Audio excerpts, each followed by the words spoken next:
Hey guys, welcome back to my channel. This is probably going to be the last video that I release in 2023. So I thought we'd get a little festive and I'd show you a holiday photo shoot that I did with my kids. I'll start off by showing you how I set up for the shoot, and at the end I'll talk about my camera, lens, and my settings.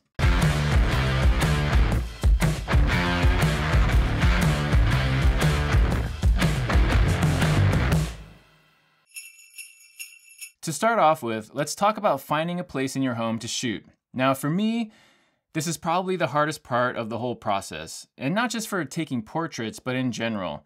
Trying to find a place that captures that image that you have in your head can be really difficult. Lucky for me, this is a holiday photo shoot, so I don't really have a lot of options for where I can shoot from because I know that I want to have that Christmas tree in the picture.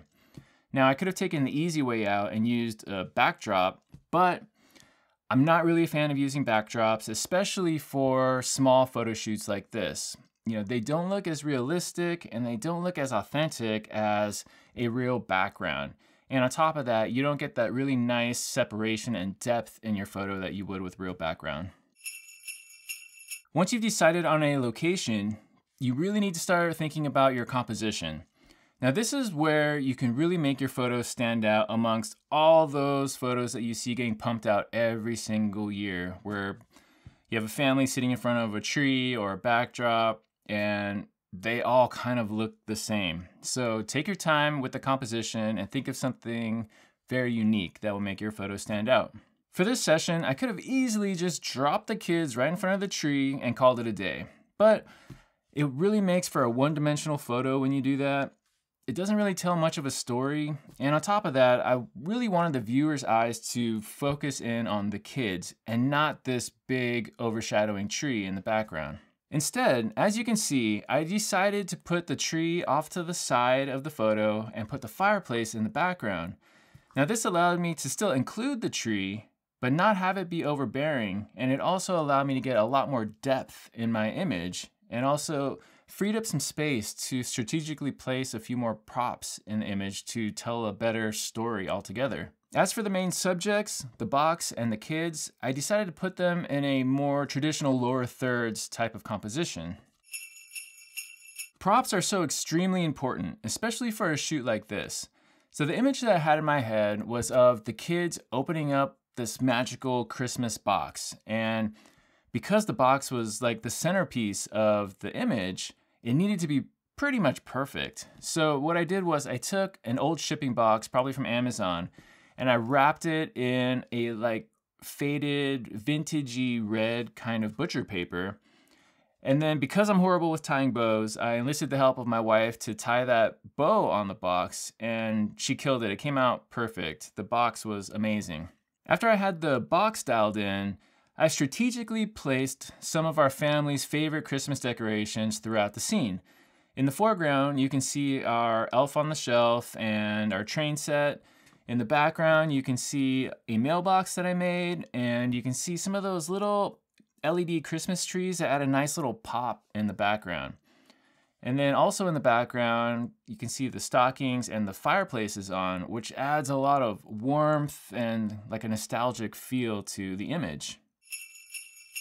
The downside to using a more elaborate set with a lot of detail and depth is that the lighting becomes a lot more complicated.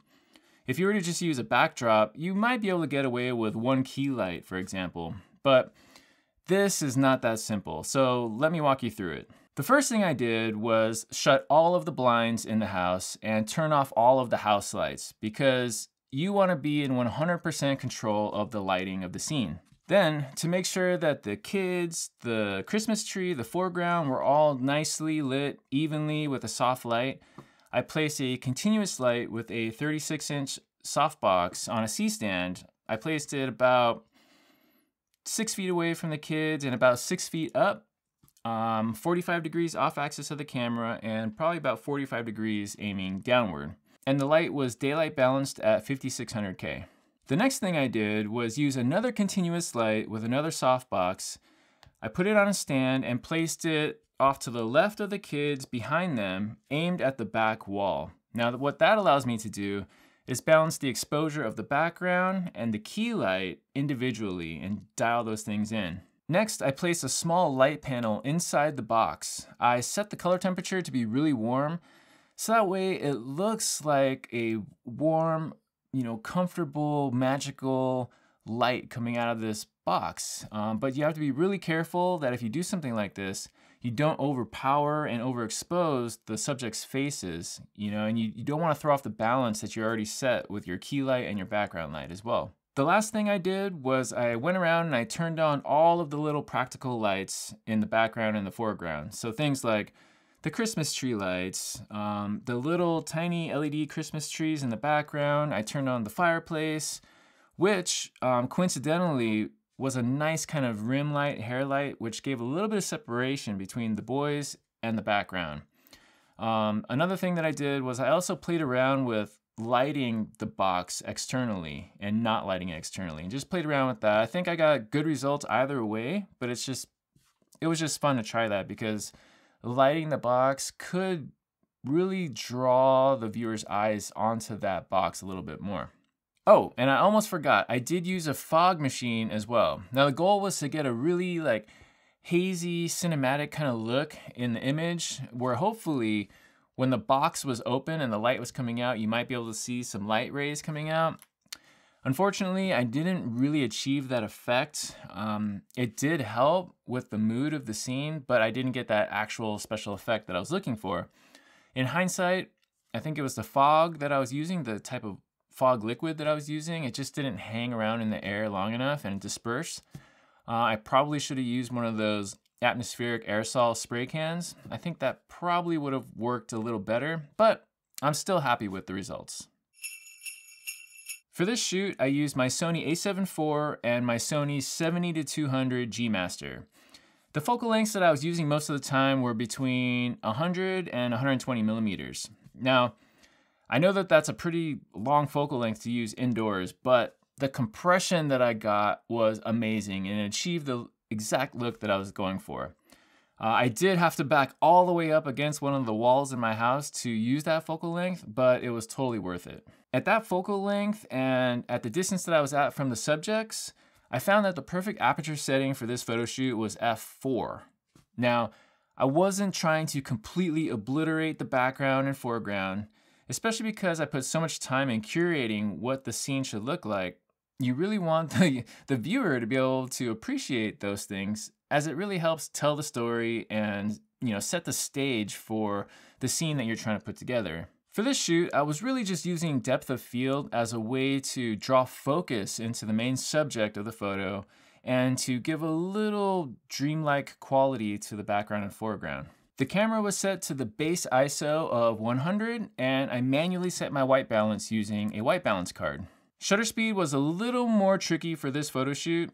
I found that I was mostly living in the 1/50th of a second range, and sometimes I even dipped as low as 1/10 of a second. I knew that I would be fine going down that slow because my kids are pretty good at posing for photos, and I was locked off on a tripod, so I wasn't really too worried about it. But if you're shooting subjects that can't sit still, or if you don't have a tripod, then you're not going to be able to get away with shutter speeds that slow. And keep in mind, the reason why my shutter speeds were so slow for this shoot is because I opted to use continuous lights that didn't have a very high output power. The only reason for doing that was because I had two Godox ML60s, 60 watt lights available, and I was too lazy to go and set up my strobes or set up my higher power continuous lights. If you find yourself in a similar situation where you're not getting enough light output from your continuous lights and you have to use flashes or strobes, don't worry, because you can still use the general lighting placement that you've already decided on. It's just a little bit of a different process to dial in your exposure. If you're not comfortable using flashes or strobes, or you just really want to use a continuous light, I highly suggest going with something that's probably 150 watts or higher, just to make sure you have a little bit of headroom to get the amount of exposure that you need without having to drop your shutter speed so low like I did.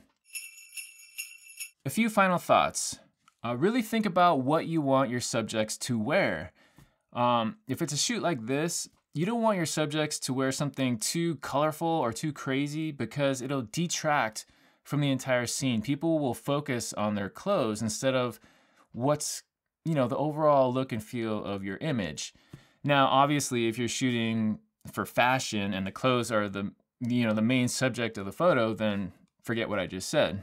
As you can see, there's a lot that goes into preparing for a shoot like this. So my advice is do as much of the setup beforehand that you can.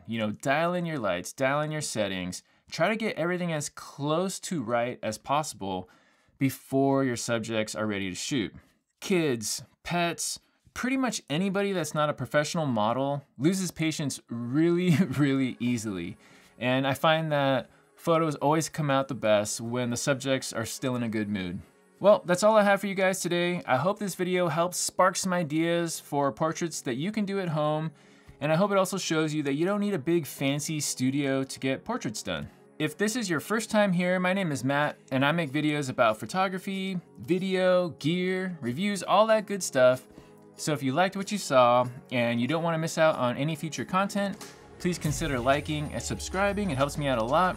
Again, my name is Matt, and I will catch you guys in the next video after the new year. Thanks for watching. Bye.